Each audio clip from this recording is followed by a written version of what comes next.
하나님 말씀 마가복음 4장입니다. 오늘은 4장 30절로 34절까지 교독하겠습니다. 제가 먼저 읽고 마지막은 같이 읽을게요. 또 가라사대 우리가 하나님의 나라를 어떻게 비하며 또 무슨 비유로 나타낼꼬? 겨자씨 하나님과 같으니 땅에 심길 때에는 땅 위의 모든 씨보다 작은 것이로되 심긴 후에는 자라서 모든 나물보다 커지며 큰 가지를 내니 공중의 새들이 그 그늘에 깃들일 만큼 되느니라. 예수께서 이러한 많은 비유로 저희가 알아들을 수 있는 대로 말씀을 가르치시되 비유가 아니면 말씀하시지 아니하시고 다만 혼자 계실 때에는 그 제자들에게 모든 것을 해석하시더라. 아멘. 본 말씀을 가지고 민족의 태가 열리게 하라라는 제목으로 두 번째 시간 하나님 말씀을 증거하겠습니다. 성경에는 민족의 태가 열리게 하는 데에 쓰임을 받은 여인들이 나와요. 아브라함의 아내 사라라는 여자도 그렇죠. 언약의 자녀를 낳기 위해 몸부림을 칩니다. 이삭이라는 아들을 낳아요. 서두르면 이스마엘, 기다리면 이삭이에요. 이 시대의 우리들도 마찬가지입니다. 하나님의 일은 내가 서두른다고 되는 게 아니에요. 하나님의 일은 하나님이 말씀하시는 그 시간표를 따라서 기다리고 나의 자세 위치만 잡아주고 있으면 하나님의 일이 시간표대로 우리에게 다가와요. 다가오면 하나님이 주신 매뉴얼대로 처리만 하면 그 일은 이상 없이 끝나는 거예요. 서두르면 이스마엘, 기다리면 이삭. 이삭이라는 사람이 얼마나 대단한 사람이냐면요, 그 민족의 토대를 놓습니다. 아버지 아브라함은 갈대아 우르에서 이주해 오잖아요. 팔레스틴에 들어올 때 산길로 들어옵니다. 왜? 밑에 길로 오다가는 거기 토착민한테 죽임을 당하기 때문에. 그리고 아브라함은 여기저기 막 옮겨 다녀요. 이삭도 그럴 위기가 많이 있었죠. 흉년이 들어서 이제 애굽으로 내려갈 수밖에 없는 상황이 터졌는데 하나님께 기도합니다. 그랬더니 하나님이 너 애굽에 내려가지 말아라 그래요. 여러분, 기근이 들었어요. 목축을 하는 사람이 이 풀이 안 나오면 짐승 다 죽는 거예요. 망하는 거예요 그냥. 그거는 기도하고 뭐 할 거 없이 기본 상식으로 생각해도 빨리 풀이 있는 애굽 땅으로 이동해야 된단 말이에요. 짐승들을 빨리 그쪽으로 옮겨야 된단 말이에요. 근데 하나님이 옮기지 말래요. 야, 얼마나 답답해지겠어요. 그때 이삭이 우물을 파기 시작합니다. 우물을 파는데 성경을 보니까 베르의 물이 나왔다 이렇게 됐어요. 베르. 히브리어로 베르라는 말은 우리말로 하면 용출수예요. 여러분, 그 팔레스틴 사막과도 같은 지역에서 용출수가 나온다는 것은 이건 대단한 일이거든요. 이삭이 그렇게 용출수의 우물을 파고 돌로 막아 놓습니다. 그건 누가 알면 안 되니까. 나중에 야곱이 그 아버지가 파놓은 용출수의 우물 가지고 거기서 버티잖아요. 그리고 나중에 이스라엘 민족이 그 땅에 와서 거기서 살아가는 토대가 마련되는 거예요. 민족의 태가 열리게 하는 아브라함의 아내 사라, 그 몸부림침이 이삭으로 열매가 나오는 거예요. 사무엘의 어머니 한나라는 여자 보세요. 성전에서 통곡을 합니다. 내가 애가 없어서 하나님 이렇게 무시를 당하고 있는데 애를 주십시오. 그래서 하나님이 사무엘이라는 아들을 줘요. 통곡의 아들이죠. 그런데 그 한 여인의 몸부림침으로 인해 사무엘이 태어나는데요, 사무엘로 인해서 사사시대가 종식돼 버립니다. 사사시대가 380년 기간 동안 계속되거든요. 이스라엘의 범죄 사사가 일어나서 또 하나님의 말씀을 전하고 응징하고 또 하나님 앞에 회개하고 돌아오고 또 범죄하고 계속 범죄와 회개가 그냥 반복되는 그런 사사시대예요. 그래서 성경을 보면 사사시대가 범죄로 점철되어 있는 시대다 이렇게 얘기합니다. 380년이. 여러분, 380년 동안 계속 그 상황이 반복된다고 생각해 보세요. 얼마나 피곤하고 얼마나 힘든 상황이에요, 영적으로도. 그런데 사무엘이 태어나면서 사사시대가 종식돼 버리는 걸 보게 돼요. 예수님의 어머니 마리아라는 여자도 민족의 태가 열리게 하는데 쓰임을 받아요. 성령으로 잉태합니다. 처녀의 몸으로 잉태하는 거예요. 메시아가 탄생합니다. 메시아가 탄생하면서 그 전에 있던 400년 동안의 암흑기가 종식이 돼 버리잖아요. 하나님이 말씀하시기 시작하는 때가 온단 말이에요. 이렇게 성경에는 민족의 태가 열리게 하는데 쓰임받은 여인들이 여러 나오게 되는 거예요. 그런데 민족의 태가 열리게 하는 일은 여자들만의 일이 아니에요. 남자들을 통해서도 민족의 태가 열리는 겁니다. 1866년 병인양요가 일어나던 그 해에 외국인 선교사가 처음으로 우리 조선 땅에서 순교하는 일이 발생해요. 영국인 선교사 로버트 제이 토마스라는 선교사예요. 토마스 선교사는 미국 무역선 저너럴 셔먼호를 타고 들어옵니다. 우리 한국 역사에도 있어요. 저너럴 셔먼호는 무역선이긴 한데 중무장 무역선이에요. 지금으로 얘기하면 무역선 플러스 군함 이렇게 돼 있는 거죠. 군대가 타고 있는 무역선이에요. 그때 제국주의 시대이기 때문에 다른 나라에 가서 통상을 하면서 불공정하게 압력을 행사하고 이럴 때 군대가 필요했잖아요. 그래서 상선에 군인들이 타고 있었던 거예요. 우리나라만 그런 게 아니라 중국도 마찬가지죠. 중국도 독일, 프랑스, 포르투갈 온 나라 제국주의의 배들이 항구에 들어와가지고 중국을 얼마나 침탈했습니까? 칭다오는 독일에, 광저우, 홍콩, 마카오 온 사방의 항구들이 외국에게 침탈이 됐어요. 우리나라도 그렇게 미국 군함 겸 상선인 저너럴 셔먼호가 들어온 거예요.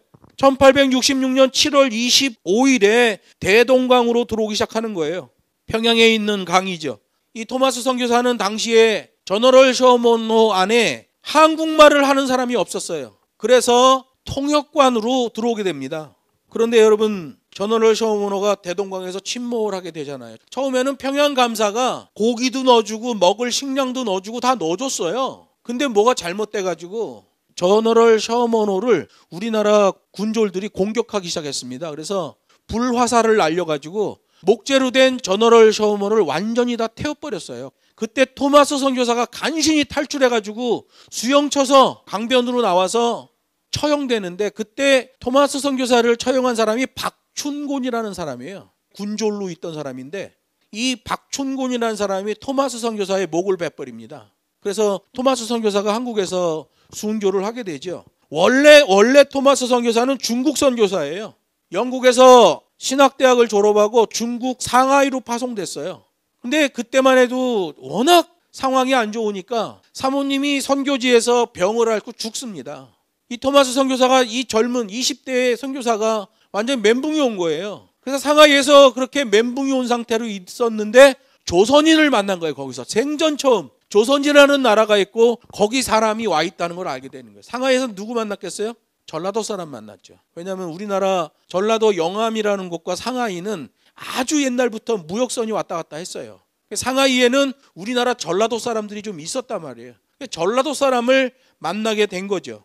그러면서 그가 한국어를 공부하고 한국 선교를 꿈꾸고 기도했던 거예요. 그런데 한국에 들어오자마자 그렇게 죽임을 당했는데, 그때 토마스 선교사가 목 잘려 죽임을 당할 때 성경책 한 권을 갖고 온 거예요. 조선어 성경책을.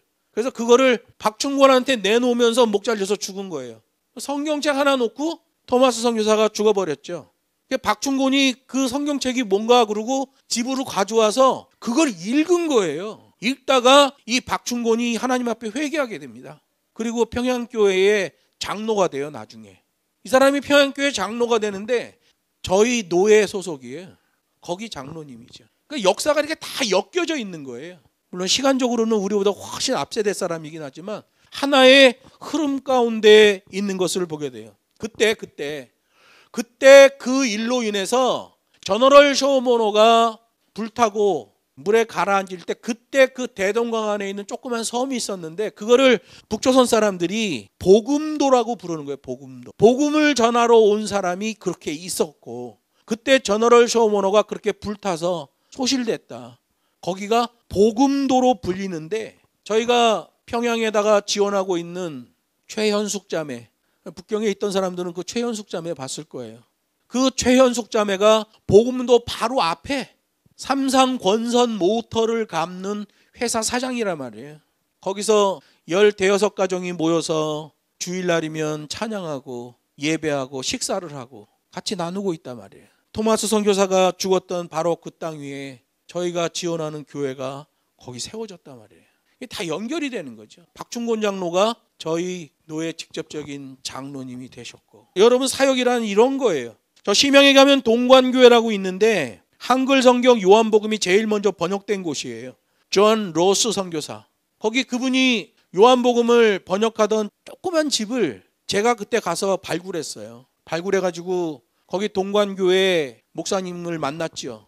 그 동관교회는 만주벌판에서 제일 큰 기독교 교회예요. 한 3만 명 정도 모이는 교회입니다. 공산당 교회죠. 제가 말씀드렸어요. 여기를 잘 개발해서 한국에서 오는 기독교인들 이렇게 영접하고, 여기가 한글 성경 최초 번역지니까 여기를 개방하면, 잘 관리하면 좋은 기독교적인 영향이 있을 거다. 그래서 거기를 기독교 유적으로 개발한 거예요. 진짜 한국에서 많은 성도들이 가서 한국 성경 요한복음이 제일 먼저 번역된 그곳을 밟고 기도하고 했죠. 저도 무수한 사람들을 데려가서 거기서 예배하고 그랬어요. 거기서 예배 인도하는 건 나밖에 없어요. 다른 사람들은 그냥 와서 조용히 구경만 하고 나갑니다. 저는 거기 목사랑에서 거기를 열었기 때문에 저는 거기 가서 직접 예배를 인도해요. 거기서 예배 인도하고 본당에 들어가서 예배 인도하고, 그러면서 동관교회가 더 놀랍게 성장한 거예요. 여러분, 권서인이라는 말 들어봤어요? 권서인? 권하다, 서책을, 사람인. 서책을 권하는 사람. 처음에 기독교가 우리 한국에서 복음을 전할 때 성경책을 지게로 지고 와가지고 사람들한테 이렇게 책을 나눠줬어요. 우리나라 조선 사람이 번역된 한글 성경, 쪽 성경을 지고 와서 사람들한테 이렇게 나눠주는 사람들을 권서인이라고 그랬어요. 한국 기독교 역사에 나옵니다. 그 권서인이 제일 처음 나온 데가 동관교회예요. 동관교회, 거기서 요한복음이 번역되고, 그쪽 성경을, 그때는 인쇄 기술도 안 좋을 때잖아요. 그쪽 성경을 만들어가지고 지게를 지고 동관교회에서 신의주까지 오려면요 248km를 걸어와야 됩니다. 큰 고개를 4개를 넘어야 돼요. 쉽지 않아요. 그런데 그 복음을 전하겠다는 그거 하나로, 민족의 태가 열려야 된다는 그거 하나로 248km를 책을 지고 조선 땅으로 들어온 거예요. 쪽배 타고. 그리고 전국을 다니면서 그 책을 나눠주고 예수 믿어야 된다고 그렇게 책을 나눠주고 다니던 사람들이 있었어요. 근데 거기 동관교회가 제가 북경에 있을 당시에 여자 목사로 바뀌었어요. 오명봉이라는 여자 목사로 바뀌었는데, 제가 가서 만났죠. 그분은 조선족이에요. 남편은 한국 사람이고 한국에 와서 장신대학에서 공부하고 거기서 목사 안수를 받았어요. 장로교 통합축교단은 목사 안수 여자가 되니까. 그래서 거기서 신학을 하고 거기서 목사 안수를 받았어요. 결혼은 한국 남자랑 결혼하고, 그리고 들어가서 동관교회 담임 목사가 됐어요. 오명봉 목사가. 그 당시가 2008년도 이럴 때예요. 지난번에도 여러분한테 말씀드렸지만 2008년도에 제가 공산당 중앙정책연구소 주석과 부주석을 만나고 청소년들에게 기독교 교육을 열어야 된다라고 말했었어요. 오선보 악보를 열어야 된다. 그때 그게 허용이 된 거예요. 그래서 교회들마다 종교법이 18세 이하는 종교를 가질 수 없게 돼 있지만, 그럼에도 불구하고 어린아이들이 교회에서 기독교 교육을 받을 수 있도록 허용이 된 거예요. 그래서 제일 먼저 주일학교를 만든 게 바로 동관교회입니다. 성도들이 한 3만 명 되니까 주일학교 애들이 몇백 명이 있는 거예요.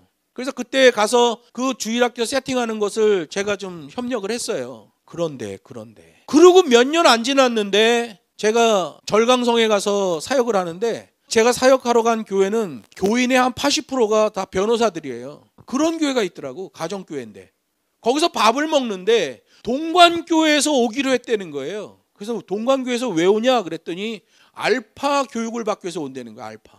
여러분, 알파는 천주교에서 만들어 놓은 이벤트 프로그램이에요. 초신자들 교회로 끌어들이고 잘 먹이고 잘 대접해가지고 거기에 감복해서 교회에 나오게 하는 그런 프로그램이에요. 그래서 오명봉 목사하고 동관교회 성도들 중간 지도자들이 뭐 50몇 명이 온다고 그러더라고. 그래서 내가 너무 마음이 안 좋았어요. 저는 거기 설교하고 신학을 가르치러 갔었는데, 그리고 돌아왔는데 동관교회에다가 알파를 세팅했다는 말이 나왔어요. 그리고 나서 제가 동관교회를 딱 한 번 방문했고, 그러다가 제가 한국에 나오게 됐죠. 제가 얼마 전에 얘기를 들었는데 동관교회 오명봉 목사가 체포됐습니다. 체포돼서 지금 실형을 살고 있어요. 뭐 때문에 그런지 모르겠어요. 그리고 동관교회 담임 목사직에서 파직되고 그렇게 있어요. 제 간절한 소망이었다면, 동관교회가 그렇게 한국의 성경을 보급하는데 결정적인 역할을 한 그런 교회였다면, 오명봉 목사가 거기 들어가서 그런 자세로 그 교회를 목회했다면 지금까지도 아무 문제가 없겠죠. 여러분, 민족의 태가 열리게 하는 것은 어느 한순간에 잘못된 판단 때문에 막혀버리는 일이 발생할 수도 있다는 거예요. 이 존 로스 선교사가 한국 선교 시작한 게 너무 특이한 방법이에요. 이분이 심양에 있으면서 단동으로 해서 배 타고 쭉 밑으로 내려왔대요. 배 타고 내려오다가 서산 앞바다까지 내려온 거야. 충청도. 서산 앞바다에서 이렇게 멀리서 조선 땅을 이렇게 보고 있는데 어느 사람이 이렇게 배 쪽배 타고 낚시를 하고 고기를 잡더라는 거예요. 가서 물어보니까 원씨라는 성을 가진 사람이 고기를 잡고 있더래. 그래서 존 로스 선교사가 만주 땅에서 가져온 씨감자 있잖아요. 이렇게 조그맣게 생긴 거. 씨감자를 원씨한테 이렇게 나눠준 거예요. 원씨한테 주고 이거 가서 한번 심어봐라. 그래서 그 원씨가 심어가지고 감자가 엄청 잘 나온 거예요. 그 감자를 전해주러 온 존 로스 선교사. 존 로스 선교사는 분류할 때는 영국 선교사인데 그때 당시는 영국과 북쪽에 있던 스코틀랜드가 나눠져 있었습니다. 그래서 정확하게 말하면 스코틀랜드 선교사였죠. 그래서 이 사람이 원씨라는 사람 만나서 감자 나눠주고 조선에 관심을 갖다가 그렇게 조선어 성경 요한복음을 번역하게 된 거예요. 그 오래전 얘기인데 저랑도 그렇게 그 사람의 유적이 연결이 되는 거예요. 얼마 전에 북경 하이덴치 교회에서 연락이 왔어요. 하이덴치는 북경대학이 있는 그 지역이잖아요. 하이덴치에 있는 북경대학교 교수들로만 구성된 교회가 있는데 그 교회가 만들어질 때 제가 가서 처음 같이 예배하고 교회가 설립이 된 거죠. 오로지 북경대 교수들로만 만들어진 그런 하이덴치 교회예요. 그런데 지금 그 하이덴치 교회가 든든히 서가고 있다는 이야기를 들었어요. 제가 얼마나 기뻤는지 몰라요. 지금으로부터 한 7, 8년 전에 심어놨던 복음의 씨앗이 싹이 나고 열매가 맺어진 거예요. 열매가 맺어진 정도가 아니라 하이덴치 교회에서 많은 사역자들이 배출되고 또 지역 일대에 교회를 만들고 하나님의 사역을 하고 있다는 거예요. 그 오래전에 가서 예배드리고 일주일에 한두 번씩 가서 조직신학 강의를 해주고 그랬는데 그분들이 그렇게 다양한 교회, 많은 교회로 성장하고 있다는 말을 듣게 되는 거예요. 여러분, 우리는 복음적인 결정적 흐름 속에 거해야 될 필요성이 있는 거예요. 역사적인 연결점이 있어야 된단 말이에요. 그냥 있다가 그냥 가버리는 그런 사람이 아니라 하나님이 생각하실 때, 하나님이 보실 때 이거는 중요하다, 빨간 색연필로 밑줄 한번 쫙 그어주는 그런 역사적 사건들 속에 우리가 포함되어 있어야 된다는 거예요. 천국을 설명하려고 안간힘을 쓰시는 예수님. 그래서 복음사역은 안간힘을 쓰는 거예요. 북경에서 사역할 때 얼마나 안간힘을 썼는지 몰라요. 여러분, 사역은 룰루랄라가 아니에요. 대부분 단기 사역 이래가지고 그냥 며칠 와갖고 룰루랄라 그냥 그러다가 돌아가고 그거 단기 사역이라고 말하는데 그 사역은 그런 게 아니에요.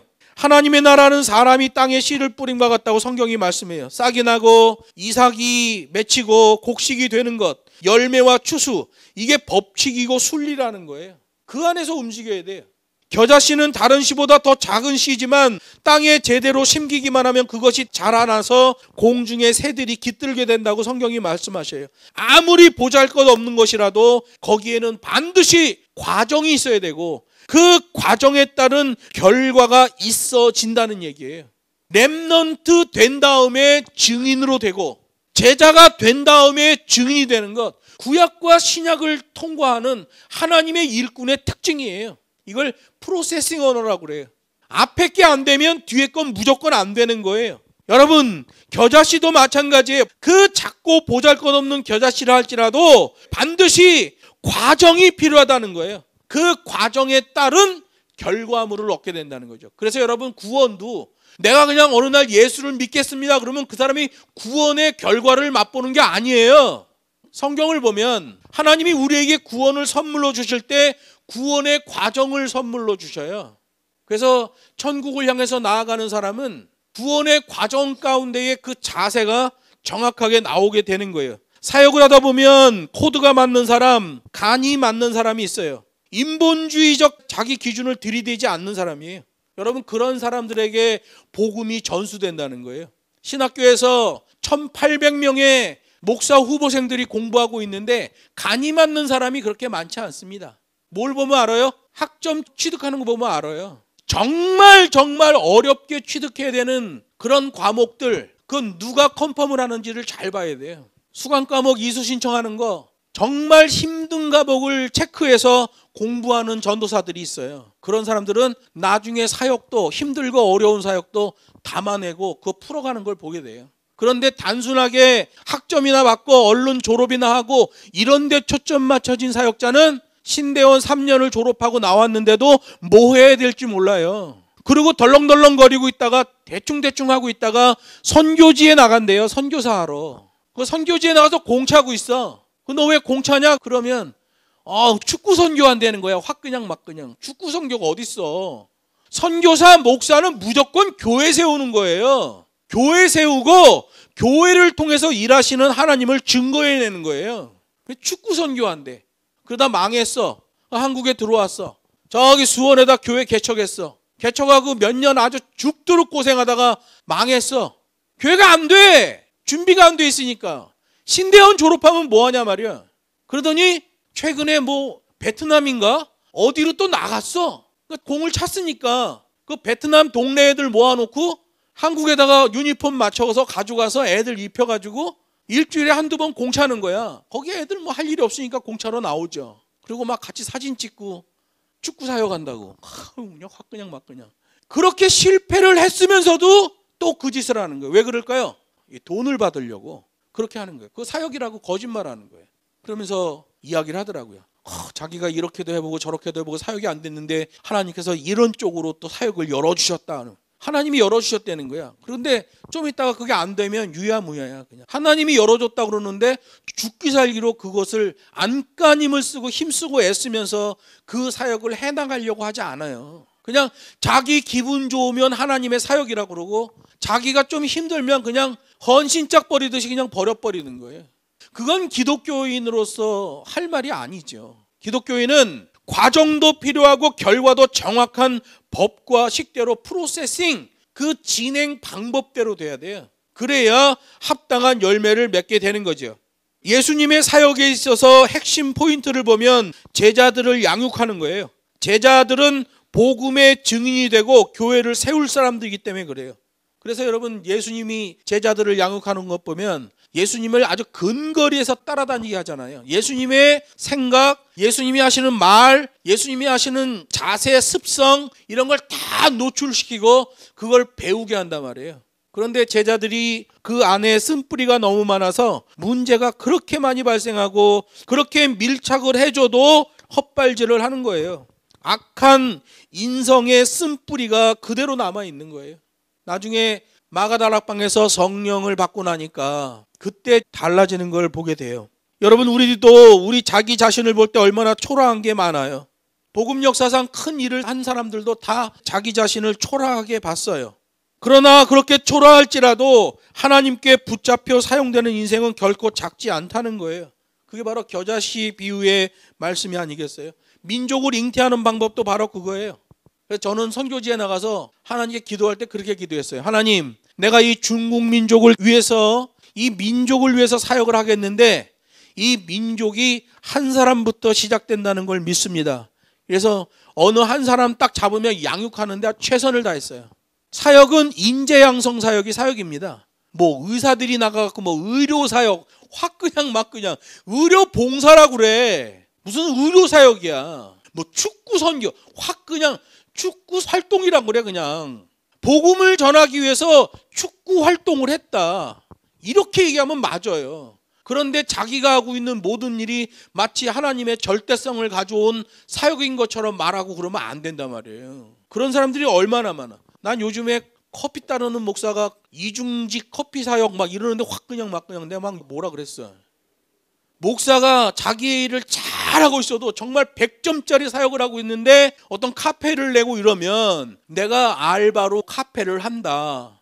카페를 해서 경제활동을 한다. 이렇게 말하면 좋잖아요. 그렇게 100점짜리 사역을 하는 목사가 그런 일을 해도 그냥 알바니 그렇게 경제활동을 한다니 이렇게 얘기하는데 사역은 더럽게도 못하는 목사들이 이것저것도 안 되고 밥 벌어먹을 방법이 없으니까 커피 따르면서 자기는 이중직 목회자라고 확 그냥 막 그냥 목사가 커피 따르면 커피가 무슨 성직이에요? 커피 따르는 게? 그게 무슨 이중직이야. 이중직은 그런 목사는 목회를 실패한 목사가 커피로 돈을 번다 그러면 정확합니다. 그걸 이중직이라고 말하면 그건 악한 목사예요. 헛발질하며 예수님의 제자라고 했던 그 예수님의 제자들과 다를 바가 없어요. 그러면 복음 다시 듣고 심판의 말씀이 그들에게 떨어져야 됩니다. 요즘 한국교회가 이렇게 망가졌어요. 아무거나 사역이래. 아무거나. 사역은 딱 하나예요. 인재양성 사역. 가르쳐 지키게 하라.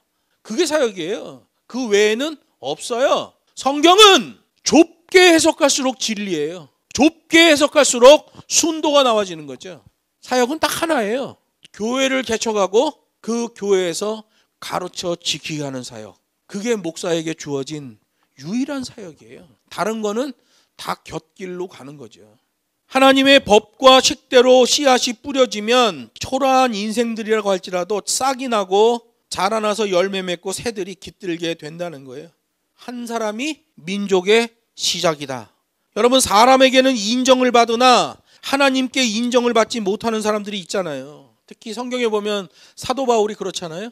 사도 바울이 변화받기 전에는 대제사장의 인증 도장이 그에게 가장 큰 백그라운드였어요. 뽐내고 자랑할 만하죠. 그때 당시에 대제사장의 인증 도장을 받고 기독교인을 잡으러 다니는데 누가 너 뭐야? 그러면 쫙 마패 꺼내듯이 대제사장의 인증 도장 딱 꺼내면 그냥 다 꼼짝 말아요. 사람들한테 인정받죠. 근데 그런 방법은 하나님한테 인정받지 못해요.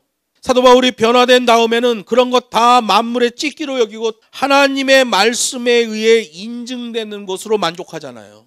여러분, 우리 기독교인들의 목표는 세상 사람들의 목표와 달라요. 세상 사람들은 돈 많이 벌고 좋은 차, 좋은 집 사고 좋은 여행하는 거 좋아하지만 우리 기독교인들의 목표는 다릅니다.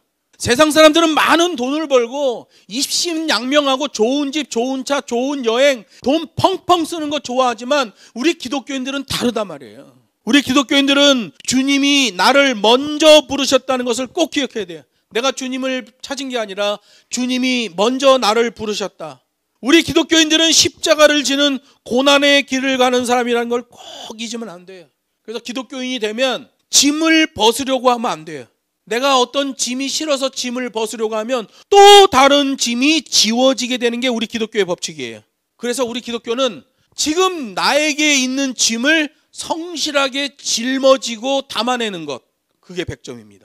저희가 국경사역을 지금 제가 없는 상태로 5년차 지금 지나가고 있는데 이번 달 26일이면 딱 5년이에요. 짐을 벗으려 하려는 시도도 하지 않아요. 왜? 기독교는 고난의 신학, 고난의 복음이라 아이고 힘든 일 내가 벗어버려야지 그러면 또 다른 짐이 지어지게 돼 있어요. 그래서 지금 있는 일을 성실하게 담아내는 것, 이게 우리 기독교인들의 자세예요. 여러분, 우리 기독교인들은 고독한 길을 가는 사람이에요. 판단하고 결론을 내야만 하는 길이죠. 니체가 말한 고독은 우리 기독교에서 갖는 고독과는 비교도 안 됩니다. 우리 기독교는 굉장히 고독해요. 선각자의 길을 가는 거예요. 먼저 생각하고 먼저 깨닫고 먼저 가는 자예요. 먼저 하면 기준, 나중에 하면 짐덩어리. 무조건 먼저 하는 거예요. 그럴 때 상급이 있는 거예요. 여러분, 절대 사람을 의지할 생각하지 마세요. 사람은 가변적입니다. 사람을 의지하려고 하지 마세요. 오직 불변하시는 신뢰의 대상, 우리 하나님만 의지하세요. 그분 말씀 붙들고 그분의 계명 안에서 정진하세요. 그러면 거기에서 역사가 일어나더라고요. 말씀을 맺습니다. 서울 양화진에 가면 정말 신실했던 선교사들이 거기에 잠들어 있어요. 이 땅을 하나님께 올려드리기 위해서 이억만리 먼 나라에서 온 선교사들이에요. 그들도 민족의 태가 열리게 하라 라는 하나님의 말씀을 붙들고 저 서양 땅에서 우리 이 조선 땅으로 오게 된 거지요. 그 선교사들은 인기의 자리를 탐하지 않았어요. 섬김의 자리를 택했던 사람이에요. 룻기에 나오는 나오미는 이방 땅에 가서 쫄딱 망해서 고향으로 돌아오기는 했죠. 이 선교사들은 고향으로 돌아가지도 못하고 한국 땅 양화진에 묻혀 있어요. 그 선교사들은 지금 이 땅에 묻혀 있지만 지금도 이 땅의 많은 성도들과 함께 숨쉬고 있는 분들이에요. 같은 민족이 되어 숨을 쉬고 있는 거예요. 민족의 태가 열리게 하는 것은 그런 거예요. 여러분, 역사의 승자는 언제나 바른 길을 걸어갔던 사람이에요. 역사 중에는 곁길로 가고 편법을 쓰는 자들이 성공하는 것 같아 보여도 역사의 끝에서 보면 정도를 걸어간 사람이, 바른 길을 걸어간 사람이 100% 승리한다는 것을 알게 되는 거예요. 지금부터라도 나를 통해 민족을 위한 태가 열리는 그런 복을 쟁취하는 사람이 되어야 돼요. 나에게 있는 하나님의 일들, 하나라도 소홀히 보지 말고 그 일을 꼭 붙들고 담아내면 하나님이 그 일에서 큰 복을 허락해 주는 거예요. 저는 이번에 중국에서 나온 후 만 5년이 돼가면서 우리 교사들도 위로를 할 수 있고 이런 것들, 하나님이 주신 마음들, 이런 게 전체적으로 이렇게 하나 그림으로 보여요. 아, 지난 5년 동안 하나님이 이런 일을 이루어 가셨구나. 평양교회 박충곤 장로가 지금 여기서 있는 김능용 목사와 어떻게 연결되어 있는지, 하이덴치교회가 어떻게 연결되어 있는지, 저너럴 셔머를 타고 들어온 토마스 선교사가 성경책 하나 주고 목숨을 잃었던 그 대동강변 복음도 앞에 지금 우리가 지원하고 있는 교회가 서 있다는 이런 것들, 이런 전체적인 그림에서 하나님의 일을 보는 거예요. 아, 하나님이 이 일을 이뤄 가시는구나. 제가 지난번에도 여러분한테 말씀드렸잖아요. 우리나라가 민족 통일, 평화 통일이 되면 백두대간을 제일 먼저 답사하며 그 꼭대기에 올라가서 통일 조국을 위해서 기도하는 사람이 되고 싶습니다. 제가 하나님께 백두대간 10번째 마지막 기도 제목이었어요. 그게 여러분, 민족의 태가 열리게 하는 것, 큰 그림 속에서 자기가 맡고 있는 작은 일을 담아내는 거예요. 그러면 그 일에서 하나님의 놀라운 역사가 일어나요. 지금 내가 감당하고 있는 일이 힘들고 어려운 일이라 할지라도 절대 놓지 마세요. 꼭 붙으세요.